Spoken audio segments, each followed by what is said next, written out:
Have you ever wondered why the Bible doesn't mention dinosaurs? I mean, these massive, incredible creatures roamed the earth, so why are they seemingly absent from the pages of Scripture? Or are they? What if I told you the Bible does talk about them, just not using the word dinosaur, a word that wasn't even invented until the 1840s? In the ancient book of Job, chapters 40 and 41, God himself describes two creatures so powerful, so massive, and so terrifying that scholars have debated their identities for centuries. He calls them Behemoth and Leviathan. Listen to this description of Behemoth. His tail sways like a cedar, his bones are tubes of bronze, his limbs like rods of iron. And of Leviathan, flames stream from its mouth, sparks of fire shoot out. Nothing on earth is its equal. Now, many people dismiss these as just powerful metaphors or mythological beasts. But when you read the text, these aren't poetic allegories. They are detailed, specific, biological descriptions. And when you really examine what the text says, you'll discover that the Bible might just be describing creatures that perfectly match what we now call dinosaurs. And if that's true, it could change everything we think we know about human history, the age of the earth, and when these giant lizards actually lived and died. I need to be honest with you. For years, I just accepted the standard story. Dinosaurs died out 65 million years ago, long before humans ever walked the planet. The two never coexisted. It's what we all learn in school. But then, I actually sat down and read Job 40 and 41 for myself, very carefully. I looked at the original Hebrew words. I examined the specific details God gives. And I had a stunning realization.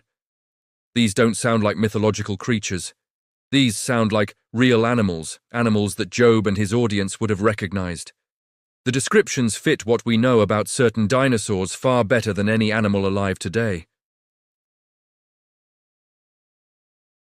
This is about reading the text honestly and asking a simple question. What is God actually describing here? So, stay with me, because in this video, we're going to dive deep. We'll examine the biblical descriptions of Behemoth and Leviathan piece by piece. We'll compare them to known dinosaurs and address the common objections head-on. We'll even look at other fascinating historical and artistic evidence that suggests humans and dinosaurs walked the earth at the same time. This journey isn't just about dinosaurs.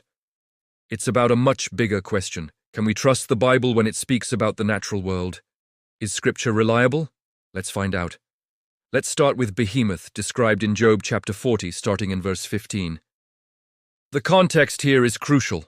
Job has been through immense suffering and has been questioning God. Now, God is speaking directly to Job, and to demonstrate his supreme power and wisdom, he points to the most magnificent and powerful land creature that Job knows. God says, "Look at Behemoth, which I made along with you and which feeds on grass like an ox. What strength it has in its loins, what power in the muscles of its belly. Its tail sways like a cedar. The sinews of its thighs are close-knit. Its bones are tubes of bronze. Its limbs like rods of iron. It ranks first among the works of God. Under the lotus plants it lies, hidden among the reeds in the marsh. A raging river does not alarm it. It is secure, though the Jordan should surge against its mouth." Let's break down these incredible details one by one. First, and this is probably the biggest clue, its tail sways like a cedar. Let's think about that. The original Hebrew word for cedar, erez, refers to the massive, majestic cedars of Lebanon. These trees can grow over 120 feet tall with incredibly thick, strong trunks. So God is comparing this animal's tail to a giant tree. The word for sways, or moves, implies something that bends under its own immense weight. Now, most modern Bible footnotes and commentaries will suggest that Behemoth is a hippopotamus, or maybe an elephant. It's an understandable guess. They are large, powerful animals that live near water. But does the description actually fit? Let's look at a hippo's tail. It's a tiny, stubby little thing, maybe 20 inches long, thin and flat. An elephant's tail is basically a rope with some hair at the end. Does either of those look like a massive cedar tree? Not even close. It's a completely mismatched comparison. But what about a sauropod dinosaur, like a Brachiosaurus or a Patasaurus? Their tails were absolutely colossal, We're talking 40 to 50 feet long, incredibly thick and muscular at the base, tapering to a point. A tail so massive that it would absolutely sway back and forth like a tree trunk. The description fits a sauropod dinosaur perfectly, but it completely fails for a hippo or an elephant. Let's move to the next detail.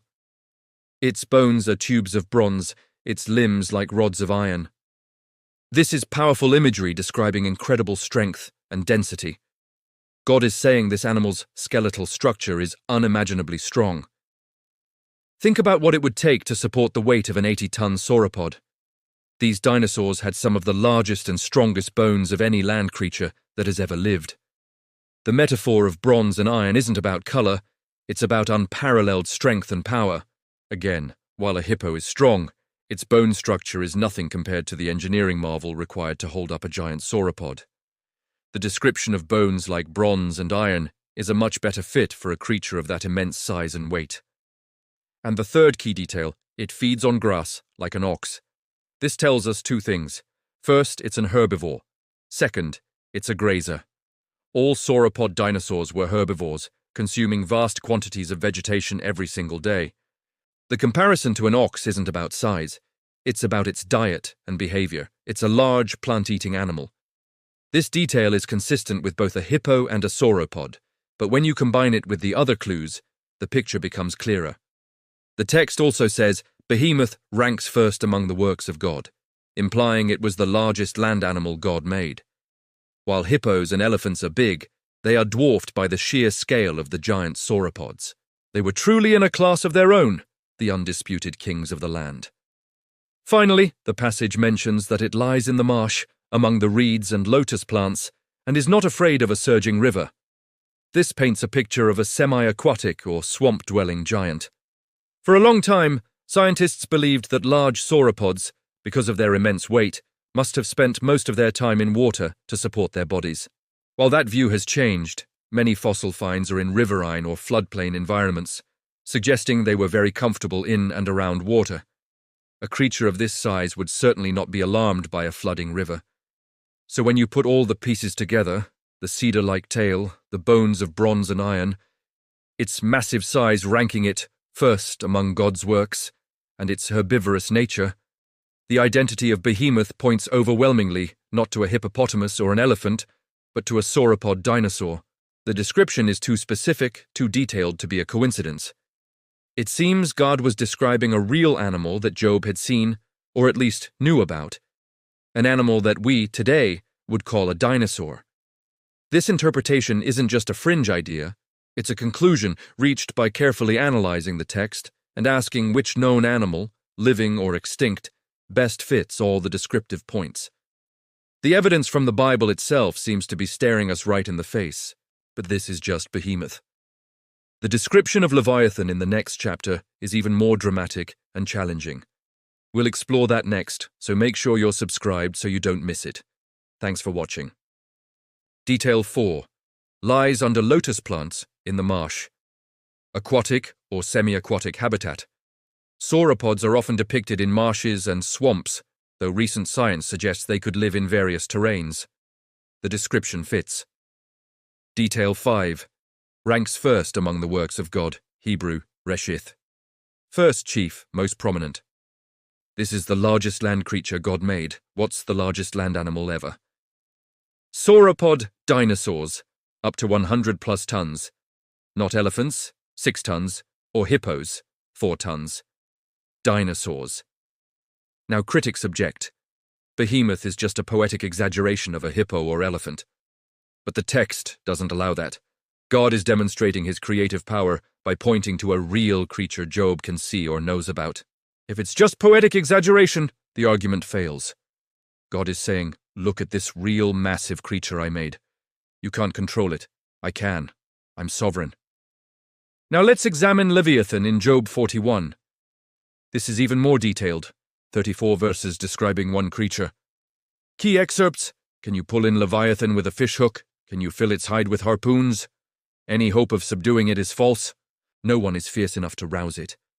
Its snorting throws out flashes of light. Smoke pours from its nostrils as from a boiling pot. Flames stream from its mouth. Sparks of fire shoot out. Its chest is hard as rock, hard as a lower millstone. When it rises up, the mighty are terrified. The sword that reaches it has no effect, nor does the spear or the dart or the javelin. Iron it treats like straw and bronze like rotten wood. It makes the depths churn like a boiling cauldron. Nothing on earth is its equal, a creature without fear. Let's analyze. Detail 1. Massive size. No one is fierce enough to rouse it. This isn't a crocodile. Crocodiles can be subdued by humans. This creature is untouchable. No weapon works. No human can approach it safely. Detail 2. Aquatic, makes the depths churn. This is a water creature, lives in the sea or large bodies of water. Detail 3. Armored. Its chest is hard as rock. Iron treats like straw. Incredibly thick, impenetrable hide or scales. Weapons bounce off. Detail 4. Fire-breathing. Flames stream from its mouth, sparks of fire shoot out. Smoke pours from its nostrils. This is the most controversial detail. Critics say this is obviously mythological. But is it? Let me address the fire-breathing objection. Modern examples.